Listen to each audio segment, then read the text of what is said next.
¿Qué tal, aventureros? Bienvenidos a Desafío Viajero. Ya estamos aquí otra vez. En el miércoles actual vamos a hablar con dos fieras del podcasting en España. Vamos a hablar de historias de miedo y algunas están relacionadas con fenómenos paranormales y otro con absoluta psicopatía en la humanidad.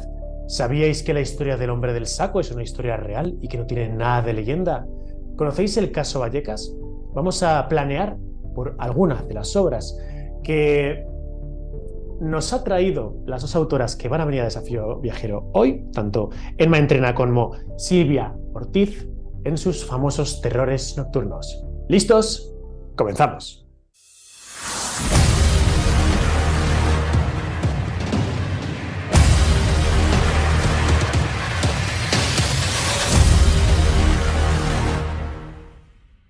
Querida Emma, Silvia, bienvenidos a Desafío Viajero. ¿Cómo va eso?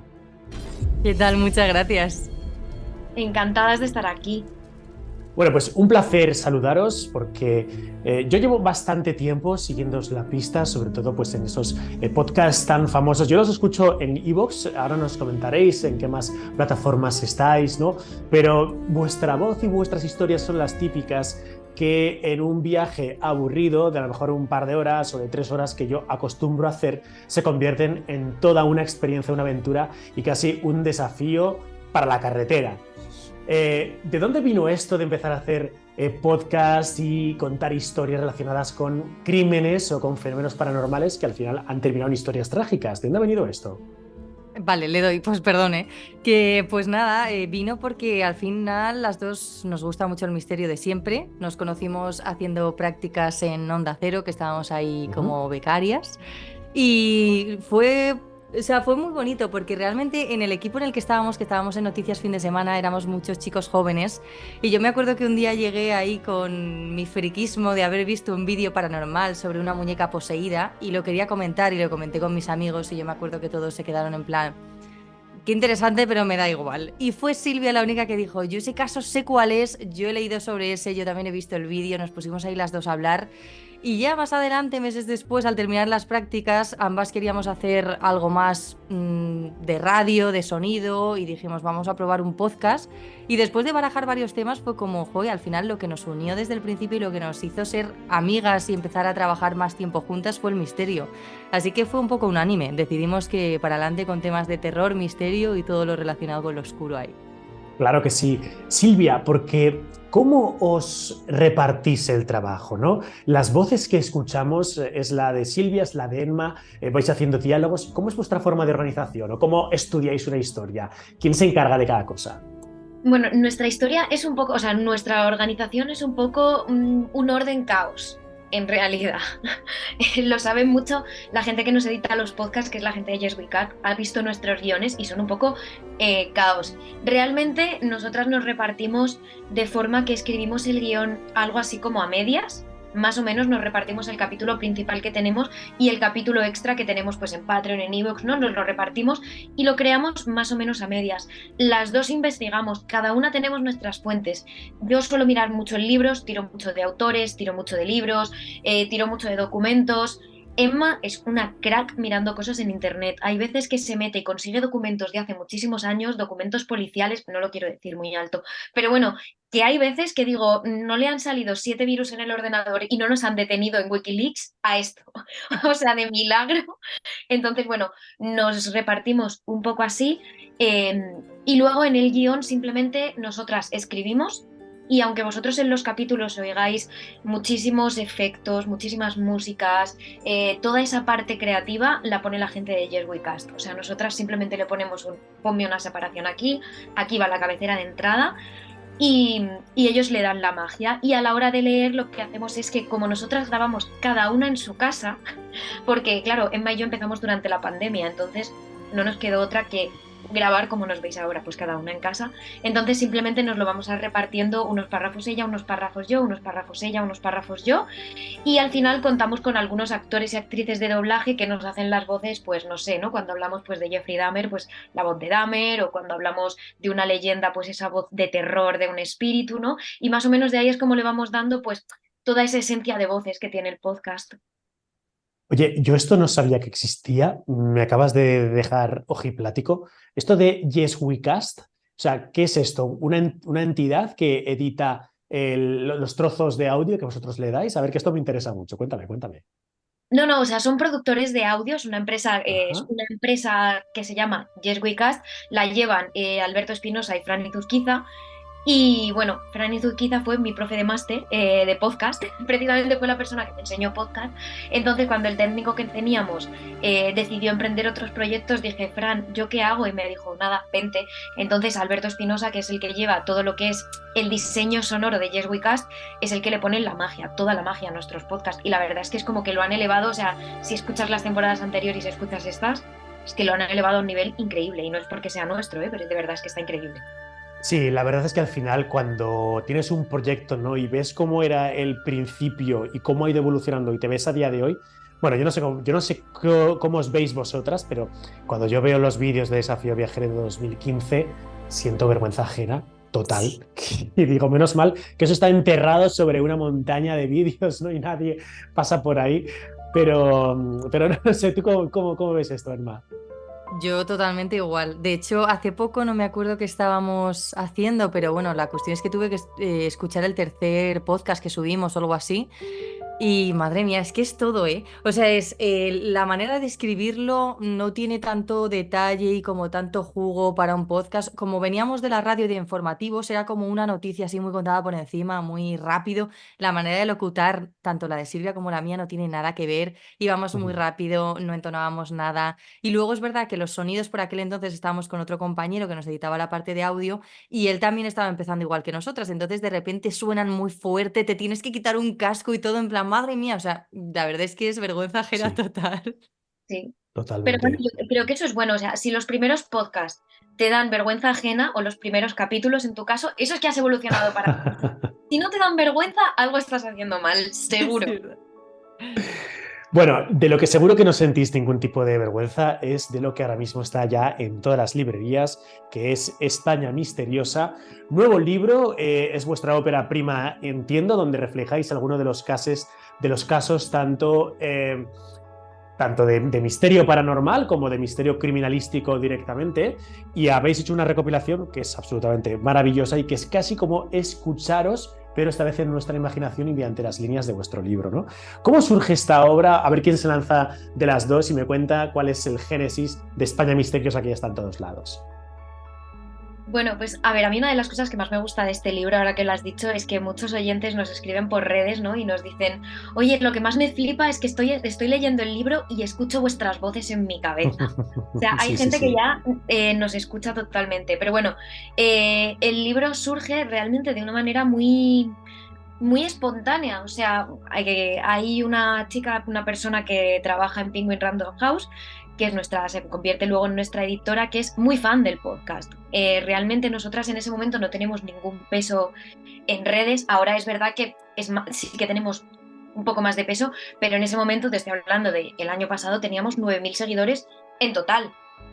O sea, había muy poco peso en redes, pero esta chica, bueno, era muy fan del podcast y decidió apostar por nosotras y habló con nosotras y nos dijo, oye chicas, ¿vosotras alguna vez os habéis planteado escribir un libro?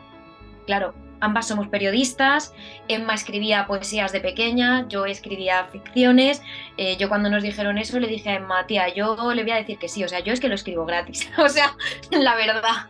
Y Emma me dijo, bueno, vamos a ver, vamos a negociarlo, a ver qué podemos escribir.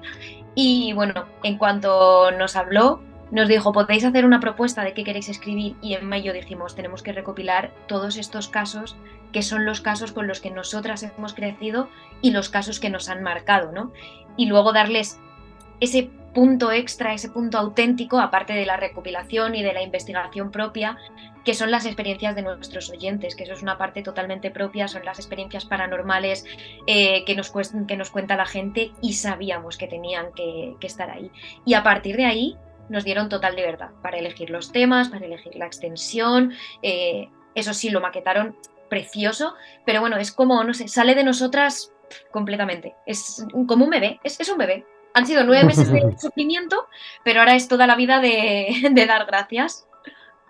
Emma, ¿Qué es lo que vemos en la portada? Porque vemos una calavera, un edificio. ¿Esto es un típico edificio tenebroso o este lugar existe realmente?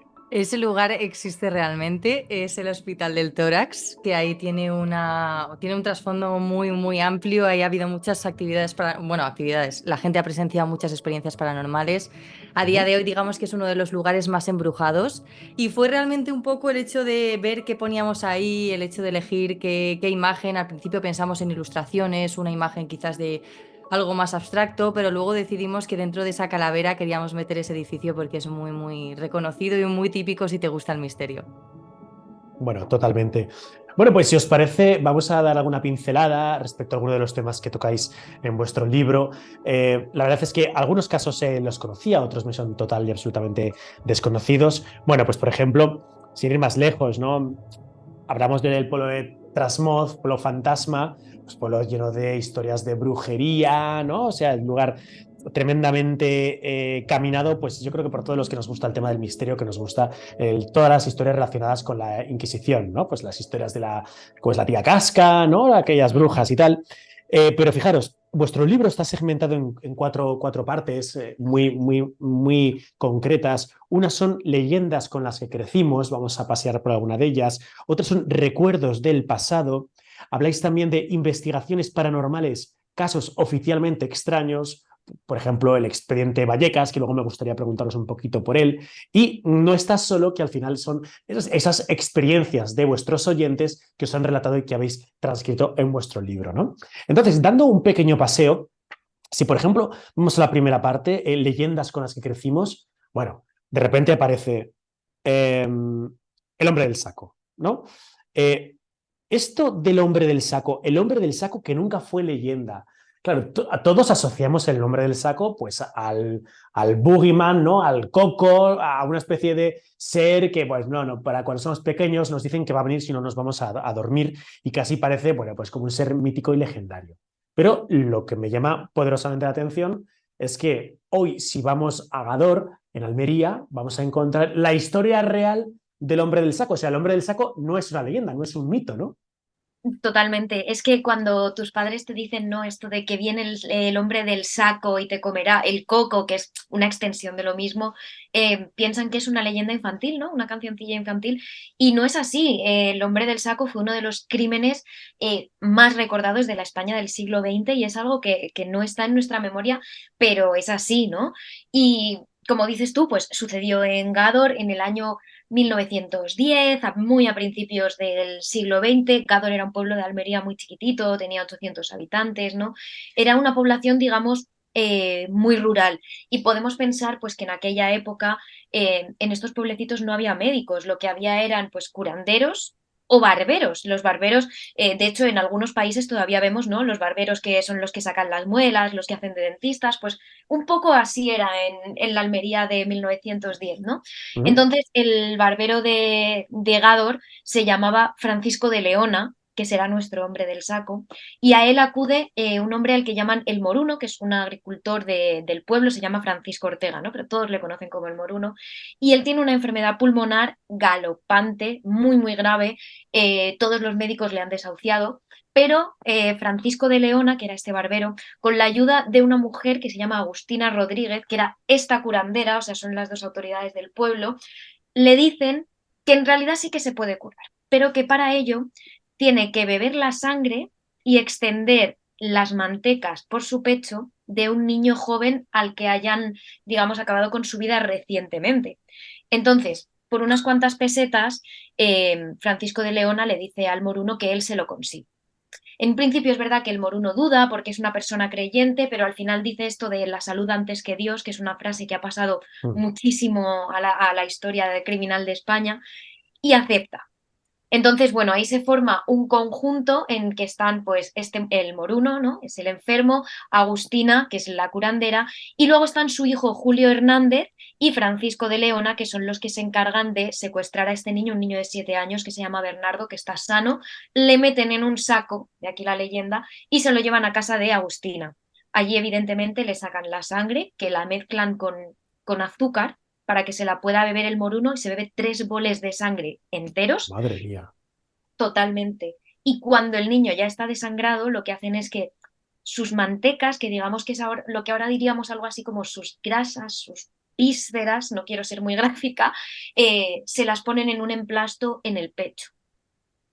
Entonces, eh, después de eso, durante un tiempo, el crimen queda tapado, porque el niño al que habían secuestrado, Bernardo Parra, es un niño muy pobre y la Guardia Civil no está realmente interesada en encontrarle. Pero Julio Hernández, el hijo de Agustina, descubre todo el pastel porque no le pagan las 10 pesetas que le habían prometido por este secuestro y este asesinato de este niño. Y ahí es como se desentierra todo y bueno, al final todos acaban muriendo o en la cárcel. O sea que al final el hombre enfermo acabó sanando o de esto no sabemos nada. Pues no se llega a saber porque, te diré, cuando él le echan las mantecas en el pecho y se bebe la sangre con azúcar de este niño, sale corriendo por toda la habitación, por toda la casa, diciendo, me he curado, me encuentro muy bien, estoy genial. Pero es que, claro, tan solo unos meses después, Julio confiesa y este hombre es detenido. ¿Y qué pasa? Que fallece en la cárcel. Mm. Entonces, no se llega a saber si fallece porque no se curó de su enfermedad o si fallece por las condiciones tan insalubres que hay en la cárcel. Pero todo apunta a que pues, médicamente es imposible curarte bebiendo sangre de un niño, claro.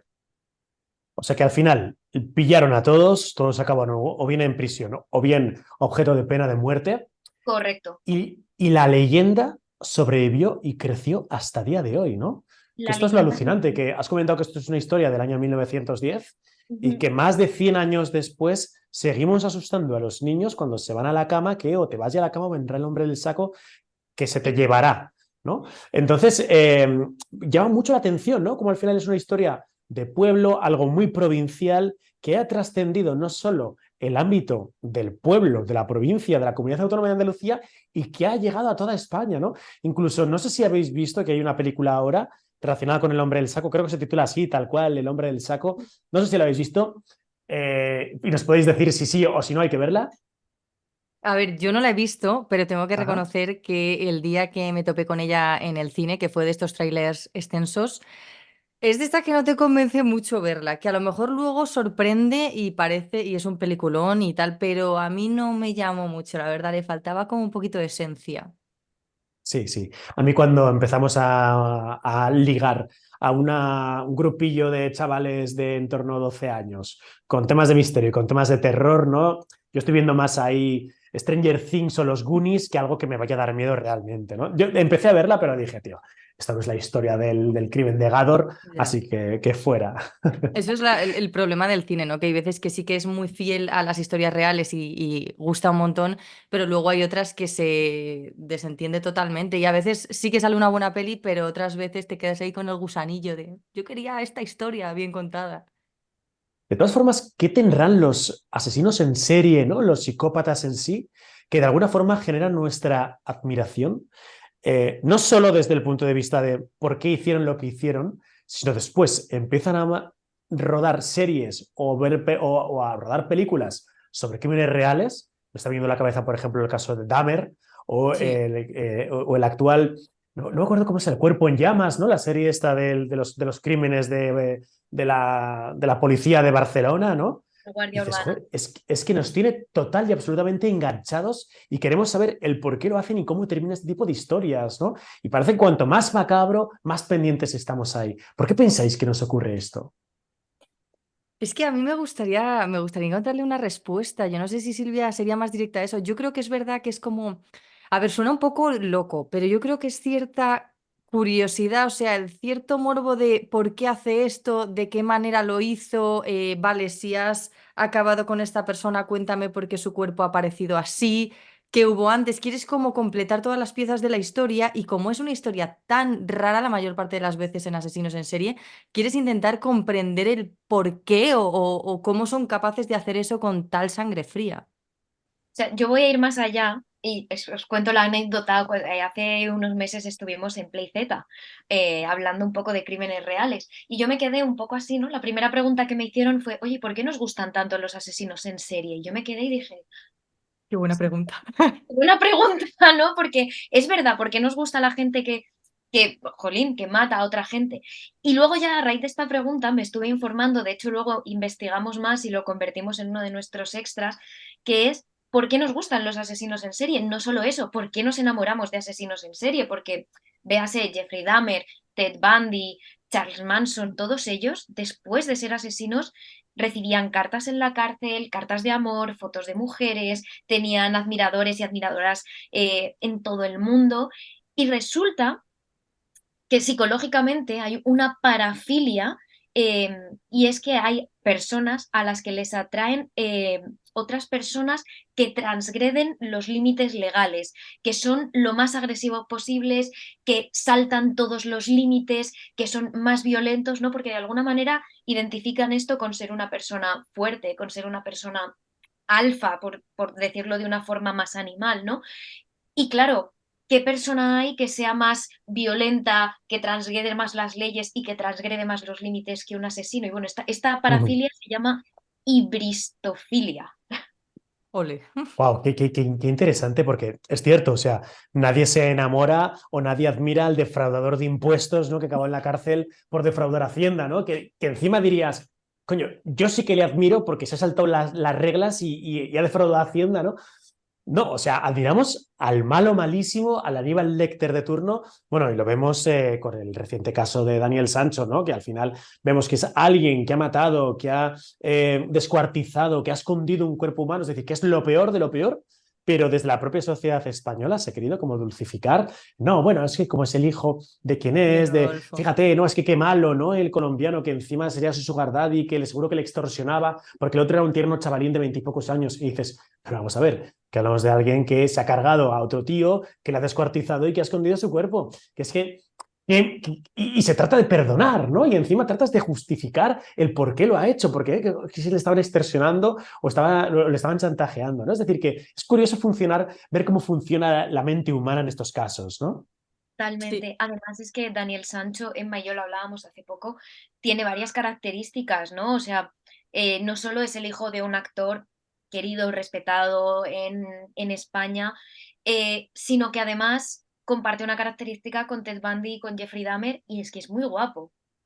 O sea, es la estética. es la verdad. Simplemente, si Daniel Sancho fuera una persona menos atractiva, no se le dulcificaría de esa manera. No sé qué piensas tú, Emma. Yo creo que esto lo hablamos hace poco.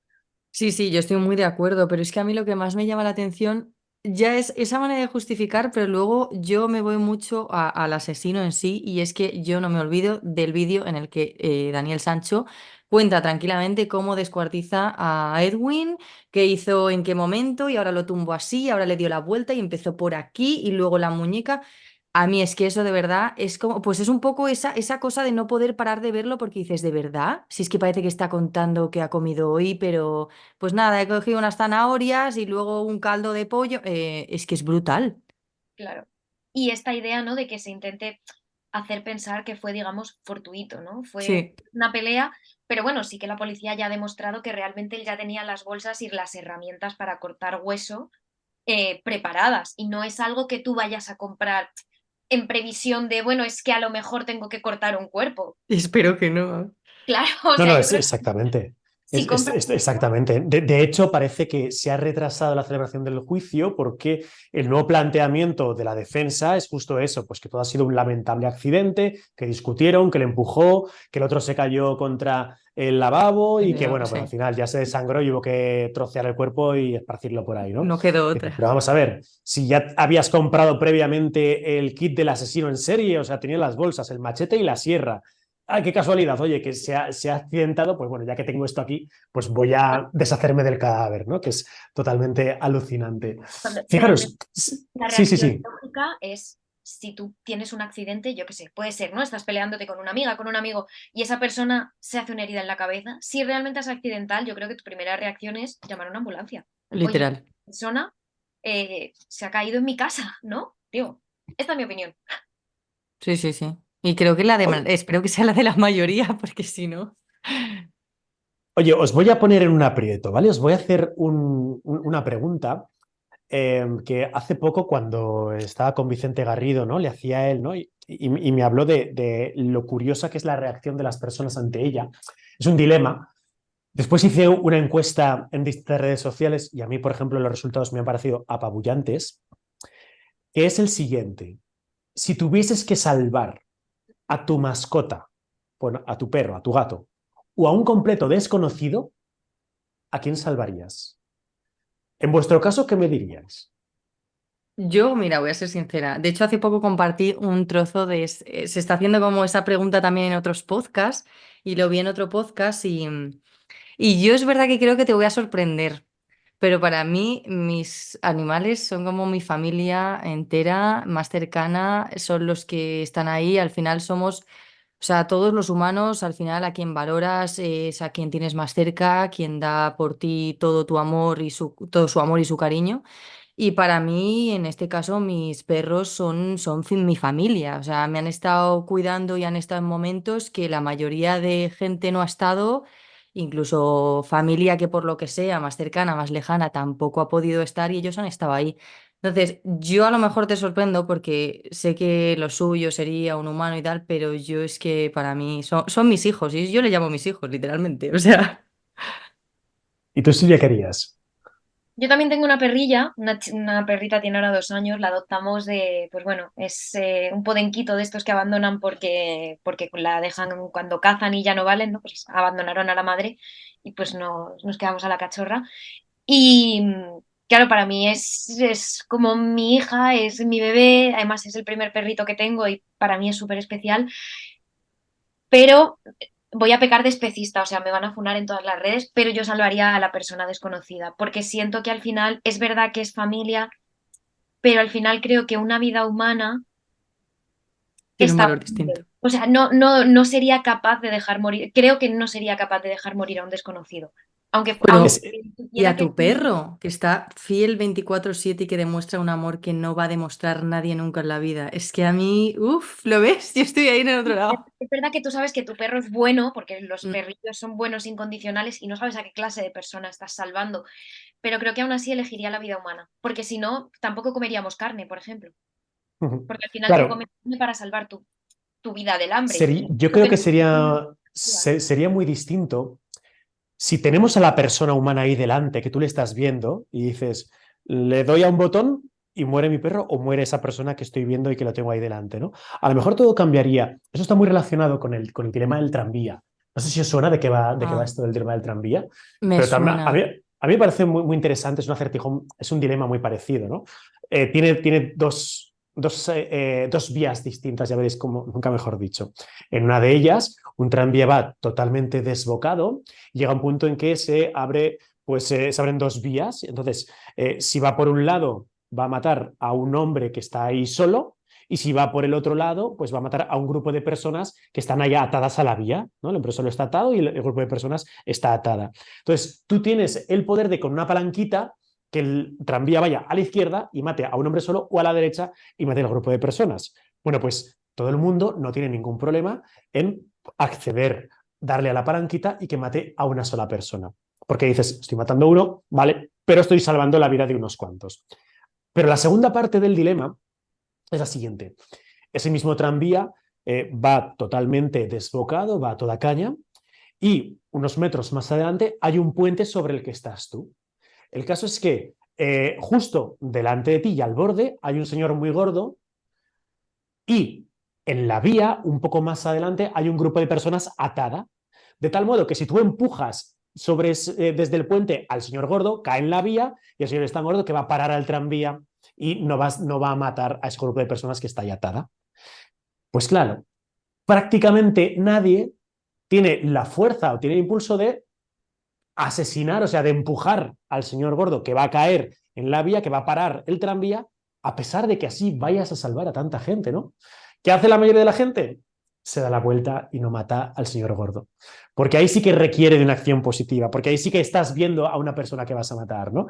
Y el resultado es el mismo que hemos visto antes, pero nuestro funcionamiento cerebral es totalmente diferente.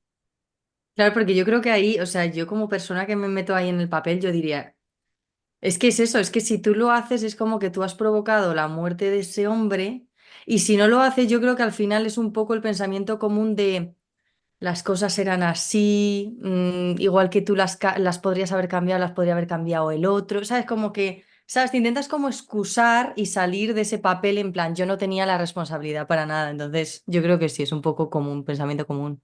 Además, yo creo que esto se estudió mucho, sobre todo a raíz de la Segunda Guerra Mundial, ¿no? El por qué la gente cumplía órdenes para acabar con otras personas, ¿no? Por ejemplo, con el nazismo, pues es cierto que se hicieron muchos experimentos porque pensaban, no puede ser que todos los alemanes, incluso todos los europeos que estaban a favor del régimen nazi, fueran realmente malvados, ¿no? Eso es como la maldad es intrínseca o la gente sigue órdenes, ¿no?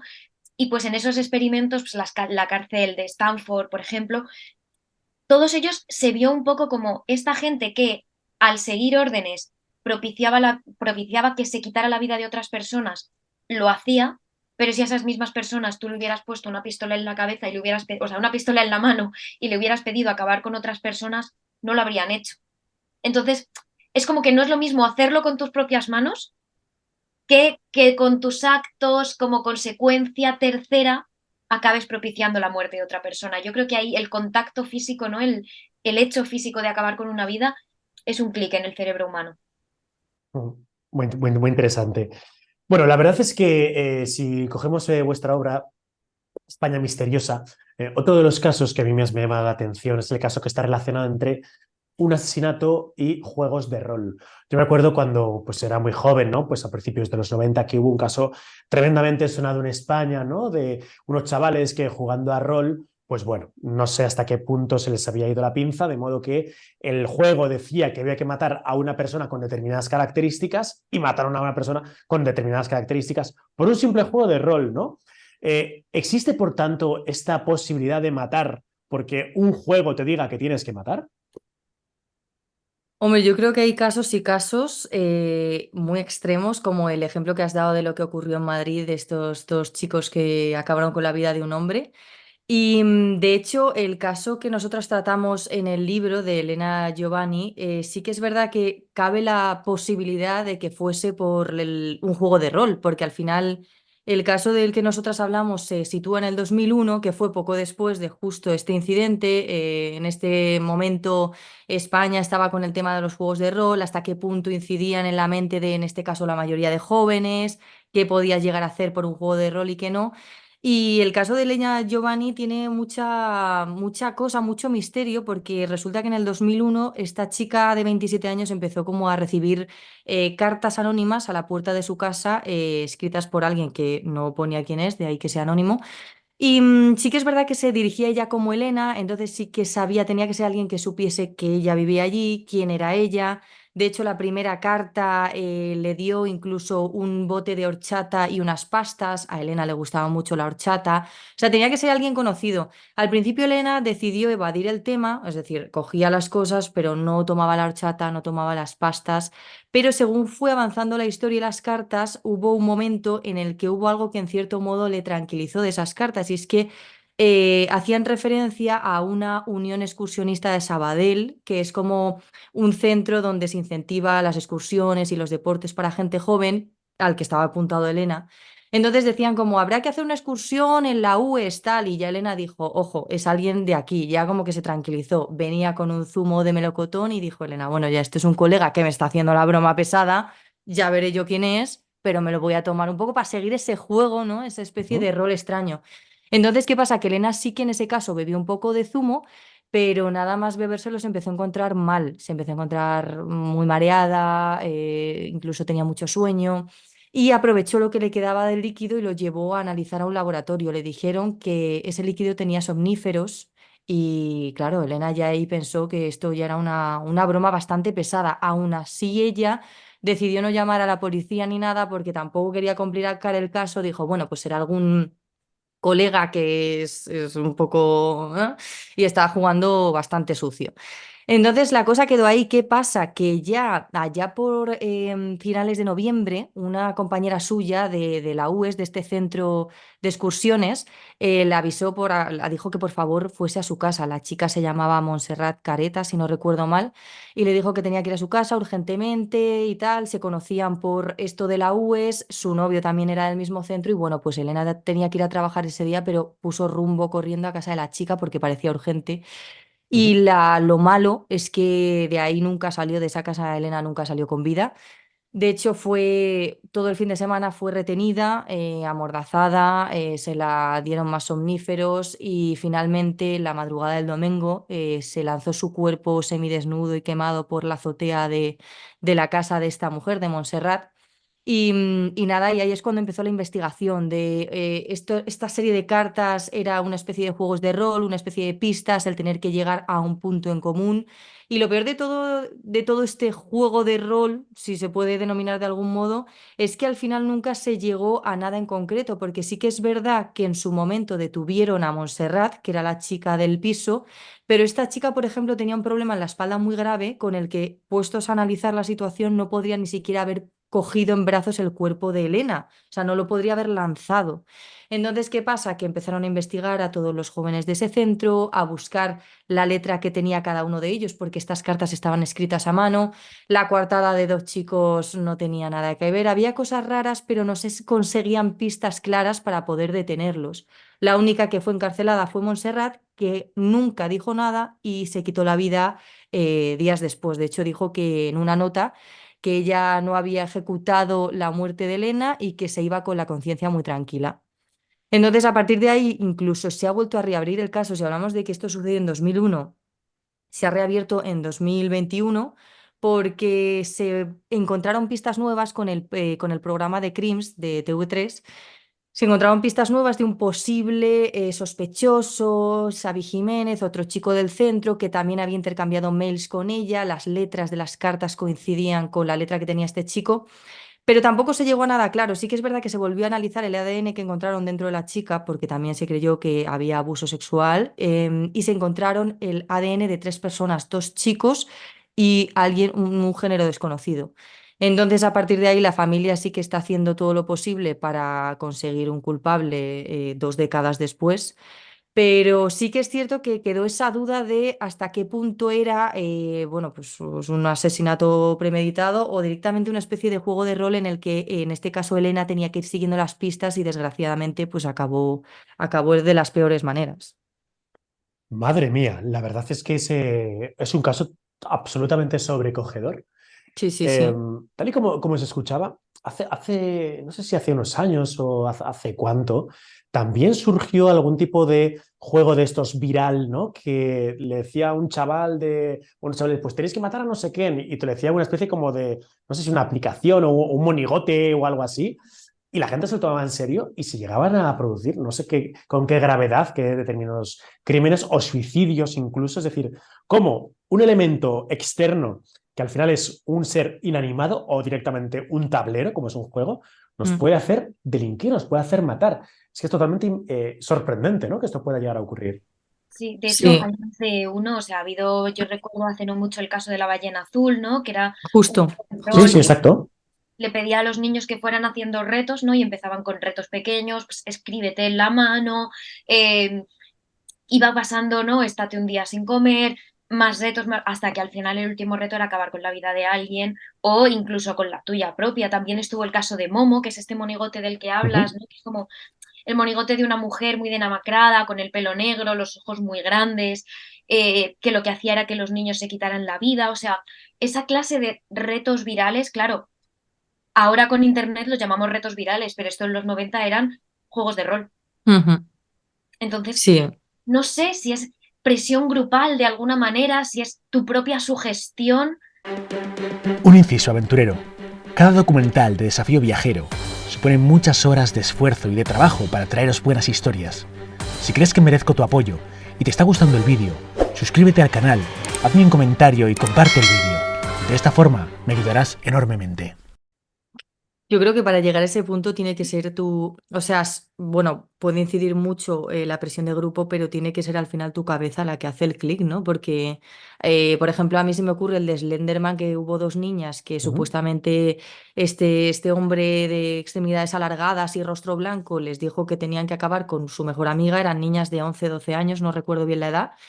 Y acabaron con ella, bueno, intentaron acabar con ella. La niña, afortunadamente, a pesar de tener varias puñaladas, salió viva, se fue arrastrando hasta llegar a una carretera, pero pensaron todo para que en el cumpleaños de otra cuarta niña que no tenía nada que ver, estas tres se fuesen ahí al bosque a jugar y a taparse con las hojas y cuando tapaban a su compañera fue cuando sacaron ya el cuchillo y empezaron a intentar acabar con su vida. Y a mí, claro, ahí yo digo, vale, pero es que ahí eran dos niñas. O sea, no es que a lo mejor sea un grupo de 10 personas, que aún así me parece loquísimo, o de 7 que te estén presionando, sino que eran dos. Es cierto que hubo una que como que decía que sí a todo, pero no fue Ujú. la que empezó y cogió el cuchillo ni nada. Pero la otra, por ejemplo, lo tenía clarísimo y solo había estado leyendo esa creepypasta y ella decía que en su cabeza Slenderman se había comunicado con ella y le decía que tenía que acabar con la vida de otra amiga suya. No sé.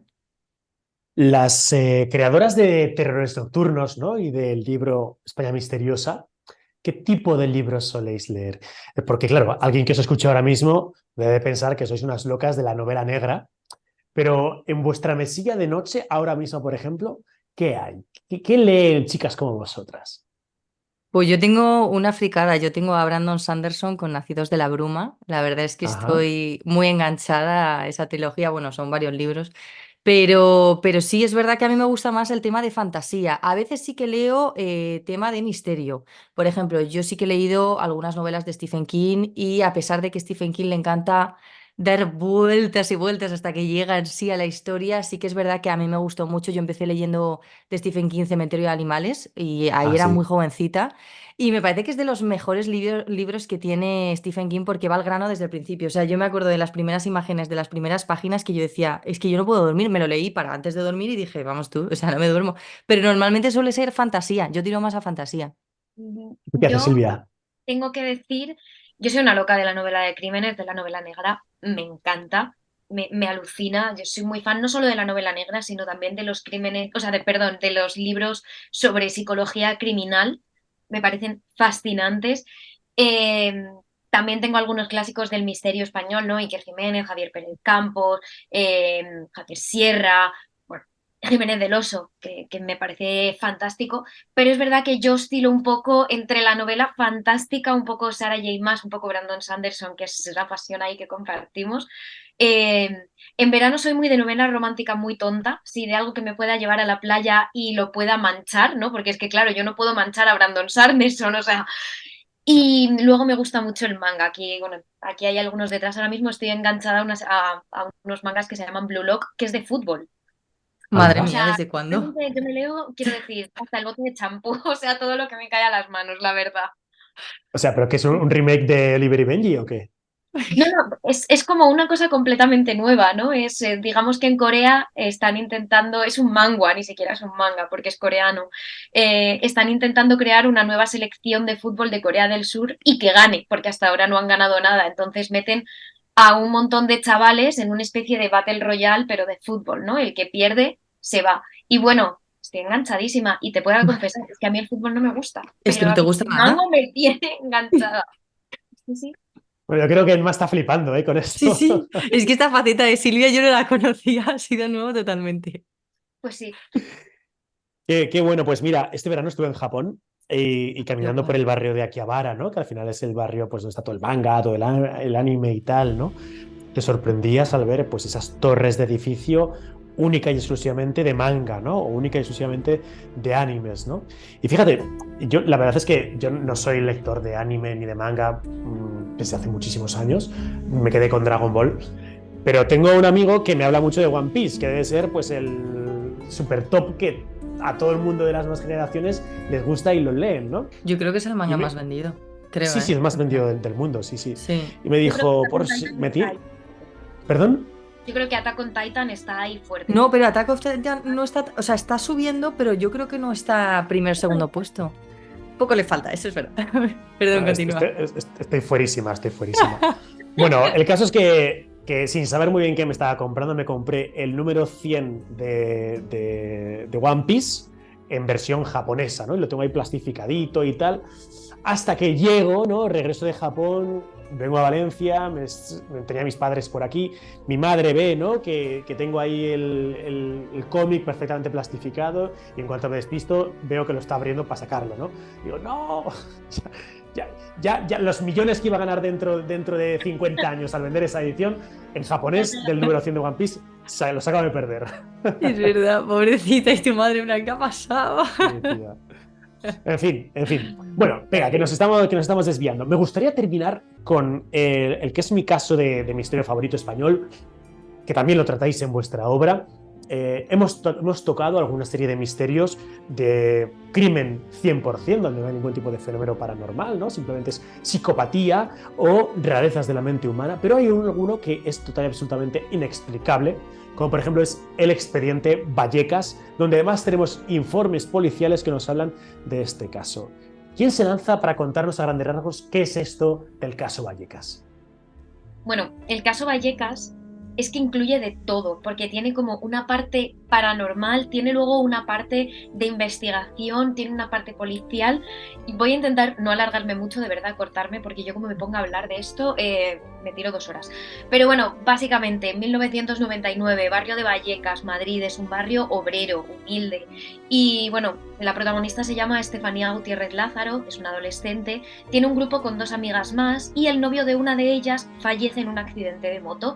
Entonces, Estefanía, que es como tiene mucha curiosidad por lo paranormal, se compra estas revistas de esoterismo, propone que hagan una ouija en el instituto.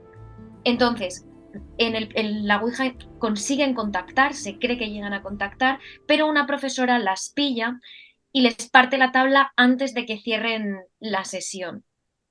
Cuenta la madre de Estefanía que en ese momento hay un humo negro que sale desde la ouija y se introduce por la nariz de su hija. Entonces, a partir de ese momento, a Estefanía le pasan cosas muy extrañas. Ladra a sus hermanos, intenta morderles, dice que cuando intenta dormir no puede porque hay una serie de sombras negras que se ponen alrededor de su cama, que intentan llevársela, tiene un comportamiento muy, muy extraño. Incluso la llevan al médico a hacer las pruebas psicológicas, pruebas psiquiátricas, pruebas neurológicas, y sale que todo está bien, pero unos meses después fallece en el Gregorio Marañón. Y es a partir de aquí donde empieza la parte paranormal. A partir de que Estefanía fallece, en esa casa, sobre todo su madre, empieza a sentir la presencia de su hija. Nota que cuando va por el pasillo de camino a su habitación la tocan el hombro con una mano, escucha voces, oye el lamento de su hija. Luego están los hermanos de Estefanía, ven como una figura negra, una especie de sombra se introduce por su habitación, sus hermanas ven como tiran todas las muñecas de sus estanterías. El caso es que llega un momento que hay tantos sucesos paranormales a la vez, quiero decir, una familia numerosa, las camas que rebotan, los cuadros que se rompen, las puertas que se abren y se cierran, esta sombra negra, que hay un momento en que empiezan a dormir todos juntos en el salón, padre, madre, hermanos, gente adulta, ¿no? Incluso un día pasan tanto miedo que el padre dice, se acabó, yo voy a llamar a la policía.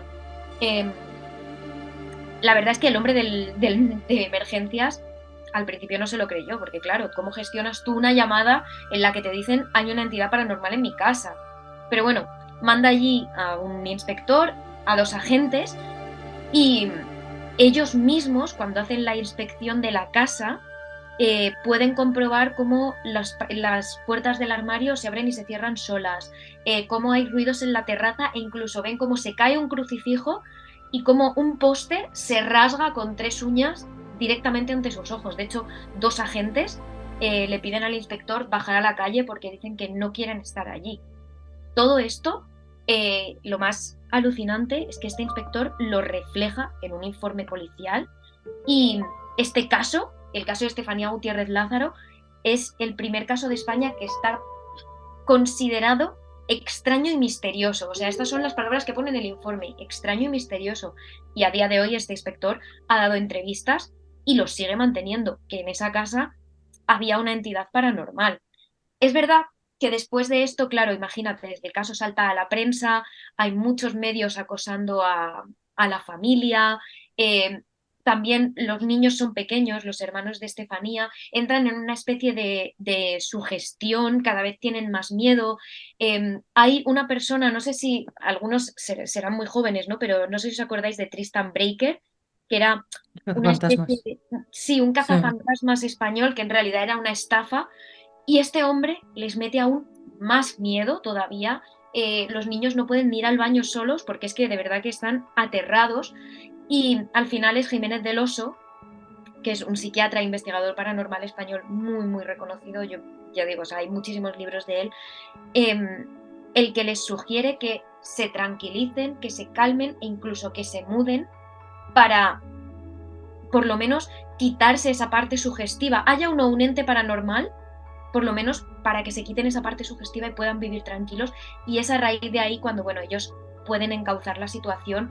Y ahora, a día de hoy, dos de los hermanos han dado una entrevista al periódico ABC aquí en España y han dicho que de alguna manera su madre les obligaba a ellos a fingir estos sucesos paranormales porque su madre tenía una enfermedad mental. Esto es, pero claro, nunca se ha llegado a saber hasta qué parte realmente fue un ente paranormal y sus hermanos decidieron huir de ahí, o sea, o si era, nunca se ha llegado a saber si era un montaje o si realmente había un ente paranormal, pero sus hermanos estaban tan desesperados porque la prensa dejara de acosarlos que al final dijeron que era mentira simplemente para pasar al anonimato. La verdad es que parece que nos estés contando una película de los Warren, pero tal cual, Literal, ¿eh? Con la familia ahí en la casa y todos juntitos y tal, ¿no? Y luego empiezan a pasar los fenómenos paranormales. Es que es Oye, como ¿sabemos una a día de hoy qué es de esa casa? ¿Quién vive ahí? Si, ¿en qué lugar está esto? ¿En el barrio de Vallecas? ¿O tenemos algo más de información de hoy qué pasa con ese sitio? Sí, vamos, nosotras tenemos alguna fuente muy muy cercana a la familia y una fuente también cercana en el edificio. A estas alturas ya no vive esa familia ahí, vive otra familia y ellos dicen que no han tenido ninguna clase de suceso paranormal. De momento está tranquila, pero es verdad que es un lugar conocido de Vallecas y hay cierta peregrinación hacia allí, sobre todo ahora, por ejemplo, cuando salió la peli de Verónica de Paco Plaza. La peli de Verónica de Paco Plaza se basa un poco en la historia de Estefanía y hubo todavía una vuelta más al tema y ahí fue cuando estos hermanos dijeron que no había pasado nada, que todo era provocado. Pero, quiero decirlo, el inspector que investigó la casa lo vio con sus ojos y está convencido de que esto es verdad. Entonces, está ahí. Además, era un inspector que llevaba ya décadas trabajando como policía, o sea que no es llevo 2 días, me asusto con lo primero que veo. Bueno, en fin, que me parece totalmente alucinante. Me hace reflexionar un poco, ¿no? Sobre qué ocurre con los lugares en los que ha sucedido algo así. Por ejemplo, en Zaragoza, ¿no? El edificio Duende, donde pues ocurren esas vocecillas de un supuesto duende ahí debajo de la hornacilla de la cocina, ¿no? Que amenazaba incluso a la policía y tal. Ese edificio se derrumba totalmente, hoy hay un nuevo edificio Duende. ¿Qué ocurre, ¿no? A esa altura, en el lugar donde estaría ese piso? O en el propio antiguo Corona de Aragón, hoy Meliá de Zaragoza también, ¿no? En esa habitación 510, donde también se hablaba pues, de susurros, de apariciones, de fenómenos paranormales en su interior. El hotel ha sido total y absolutamente reformado. Hace años que no, bueno, llevar como un par de años abierto, algo así. No sé qué habrá sido de esa habitación 510, si habrá sido total y absolutamente eliminada, que yo recuerdo cuando estaba en obras pasar por debajo, mirar y decir, pues ya no queda ninguna habitación, ¿no? El resquicio energético que una situación de dolor podría haber dejado ahí se mantiene, aunque ya no exista ese edificio ahí en el éter, en ese lugar en concreto. Bueno, la verdad es que nunca lo sabremos, ¿no? Y al final es también imposible de poder comprobar. Pero lo cierto es que leyendo España Misteriosa nos hacemos muchas, muchas preguntas. Algunos casos han sido resueltos, otros todavía siguen con ese aura de misterio que le rodean, como los que hemos visto, y creo que es una lectura muy recomendable como complemento al podcast Terrores Nocturnos de Emma y de Silvia, que lo tenéis pues para todos vosotros. Os voy a dejar a aventureros el enlace de España Misteriosa, si lo queréis adquirir para estos días que bueno, oye, pues son historias de un poco de miedo, de terror, pero todo casos reales. Aquí no hay nada de imaginación. Y para concluir, me gustaría haceros una pregunta típica de Desafío Viajero. Venga, vamos a empezar con Silvia. Silvia, a Silvia la ponen a cenar con 3 personajes de la historia. ¿A quién metes a cenar contigo? Vale, a ver, yo soy muy de letras, lo voy a decir ya. Entonces, yo metería a mi escritor favorito, que es Rimbaud, Es un tipo al que admiro con 18 años, había hecho de todo, había escrito, había sido un revolucionario, había tenido una relación con Baudelaire, se habían disparado entre ellos y había vivido en la calle y prácticamente había fallecido. Entonces metería a Rimbaud, metería a Simone de Beauvoir, que es una de mis escritoras feministas de confianza, y luego, no sé si se le considera personaje histórico, pero hablando de Jiménez del Oso, creo que debería estar en esa mesa Bueno, también. lo es. Hmm. Pensaba que me ibas a meter a Vegeta o alguno de estos del manga, ¿eh? Oye, pero estaría también muy Yo bien, ¿eh? metería alguno, ¿eh? Pero no, creo que Jiménez del Oso nos aclararía muchas cosas paranormales, parapsicológicas que me gustaría saber. Hmm. Emma, ¿y tú a quién metías? Pues yo sería una charla más cercana. A mí siempre lo que me da vida es la música y a quien echo mucho de menos en este mundo, aunque ha tenido una vida muy dura, es a Amy Winehouse. Me parece que nació en un mundo con unas personas, se topó con gente que era muy tóxica y al final pues hay veces que te dejas llevar y acaba de la peor manera posible, pero eso no quita que fuese un artista y que tuviese una voz celestial y que sus letras dijesen mucho. Luego, si sigo un poco de la línea con esa literatura de Emily Bronte, a mí con Cumbres Borrascosas me enamoró, así que me gustaría más saber sobre esa mujer, sobre su vida y sobre todo lo que hizo. Y luego yéndome un poco al friquismo mío, que a mí me gusta mucho el doblaje y demás, yo diría que Constantino Romero como actor de doblaje y periodista, me encantaría saber sobre todo lo que hizo. Sobre todo en el mundo del doblaje, para mí tiene una de las voces más significativas y de una de mis pelis favoritas de Disney, que es de Mufasa, del Rey León, el padre del Rey León. Es que me tocó el alma. Y nada, y eso, así que sería una charla muy extraña, muy diversa, pero bien. Sí. Hombre, seguro que esa cena en algún momento tendría que terminar con un yo soy tu padre. Eso es verdad. Que el pobre Constantino estaba hasta las narices de tener que repetir la frase una vez tras otra. Pues Como el I'll be back de Schwarzenegger, que al final se acabó aprovechando de él y soltarlo en sus campañas políticas, ¿no? Que me parece bestial. sí. Sí, la verdad es que mola. O sea, es verdad que hay veces que si dices, si no puedes contra el enemigo, únete a él. Pues si te tienen todo el día machacado con tal, pues utilízalo a tu favor, que al final a la gente le gusta. Desde luego. Bueno, pues chicas, que ha sido un placer teneros en Desafío Viajero. Os deseo mucho éxito con España Misteriosa, ya en todas las librerías, por todos lados, ¿no?